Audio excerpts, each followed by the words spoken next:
Hola amigos, ¿qué tal? Otro vídeo de respuesta. Normalmente, vídeos que suelen tratar de imponernos esta hegemonía cultural que nos atenaza, que suele tener que ver con la partidocracia, con intereses partidocráticos, contrarios a la libertad y por supuesto de crear realidades paralelas, ¿verdad? Ya sea por los autollamados nacionalistas o secesionistas o por todos aquellos que quieren destruir la nación o cualquier vestigio de posibilidad de libertad.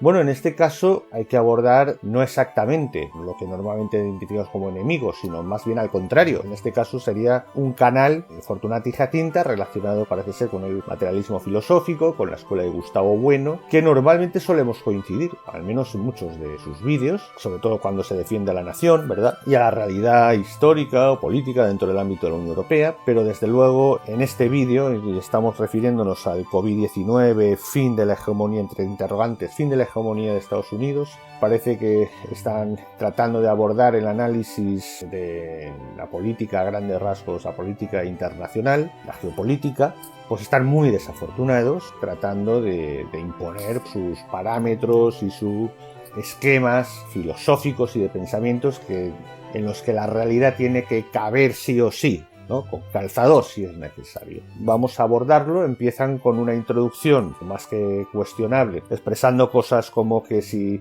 viendo lo rápido que China está reaccionando y lo bien que está gestionando, es una cosa surrealista, ¿no? Es como que hubiese un artículo después de Pearl Harbor diciendo lo bien que está gestionando la Marina Japón, y fíjese lo inútil que son los Estados Unidos, que tienen no sé cuántos buques estropeados. China como mínimo, en el mejor de los casos, tuvo un accidente, pero lo ha gestionado de una forma absolutamente contra la humanidad prácticamente y a su favor. Eso en el mejor de los casos.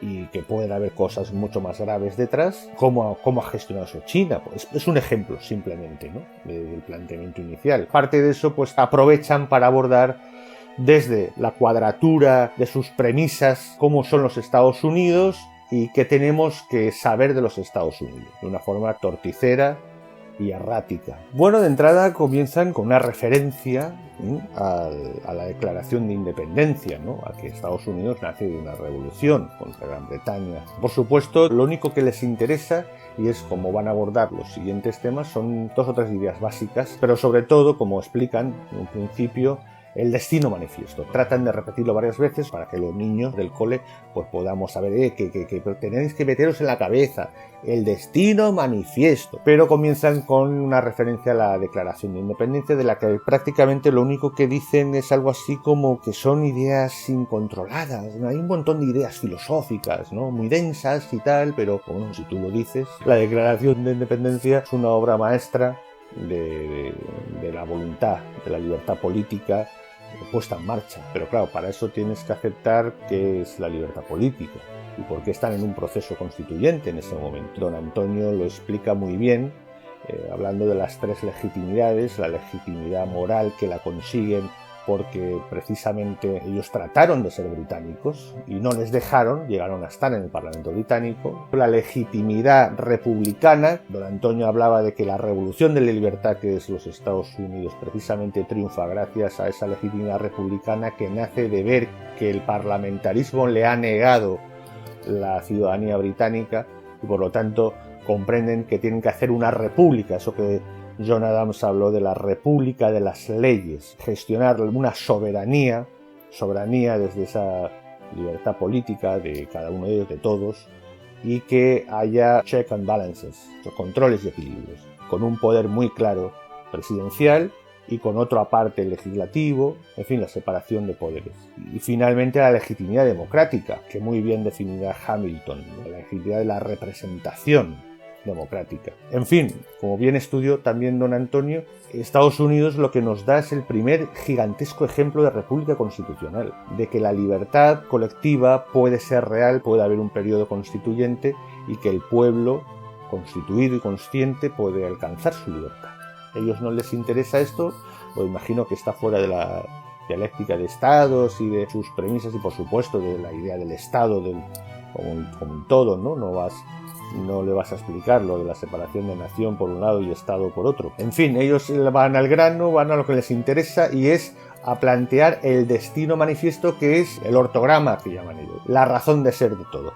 Y dicen que es igual, ojo, a la idea del imperio universal, del imperio español, y al comunismo universal de la Unión Soviética. Eso es radicalmente falso, porque el imperio universal sí que era la razón de ser del imperio español. Esa vocación universal de llevar la fe hasta el último extremo y hacer una monarquía universal, eso lo sabía hasta el último, casi hasta todos los súbditos lo sabían, que esa era la política, esa era la idiosincrasia, ese era el objetivo, y eran conscientes prácticamente todos los habitantes de la monarquía. Igual que la Unión Soviética, su programa era el comunismo universal. De hecho, en la palabra URSS no está la palabra Rusia, no se encuentra, ¿no? Unión de Repúblicas Socialistas Soviéticas, ni está la palabra Rusia. Es evidentemente lo que fundó Lenin es para que eso se convierta en todo el planeta, el comunismo universal, es su política, es su razón de ser. La razón de ser de Estados Unidos, el destino manifiesto, pero ¿de qué están hablando? Pero qué absurdo es ese, ¿no? Tratan de meternos el rollo del destino manifiesto sí o sí, sencillamente es una falsedad como un piano, es absolutamente coyuntural y funcional cuando sacan temas como ese. Igual que sí que dice en el vídeo lo del aislacionismo, que eso sí que es funcional y que realmente se contradice. Bueno, sí, claro, también es funcional, porque es que Estados Unidos, la única política en principio es su supervivencia y el desarrollo de su sociedad civil. Bueno, al menos admiten que la doctrina Monroe tiene que ver con que estamos en el siglo XIX con todas las superpotencias depredadoras, el imperio británico, el segundo imperio francés, el imperio incluso alemán, en fin, los imperios tratando de imponer su comercio, desarrollo industrial, en fin, los imperios de expansión netamente de explotación económica, ¿no? En ese contexto es lógico la doctrina Monroe como mínimo defensiva. En definitiva, el destino, el llamado destino manifiesto, que pretenden que sea la razón de ser de Estados Unidos y de la política norteamericana, nunca ha sido así. De hecho, la primera preocupación cuando en un país pequeño de 13 colonias con Washington y Adams era precisamente no entrar en guerra ni en conflicto ni con las potencias ni francesa ni británica, y estuvieron perfectamente con la monarquía española. Y no había ningún prejuicio contra los españoles, por ejemplo, en ese momento. De hecho, la primera moneda oficial de los Estados Unidos es la moneda española. Es lo que llamaban el dólar español, el talerio, el taler.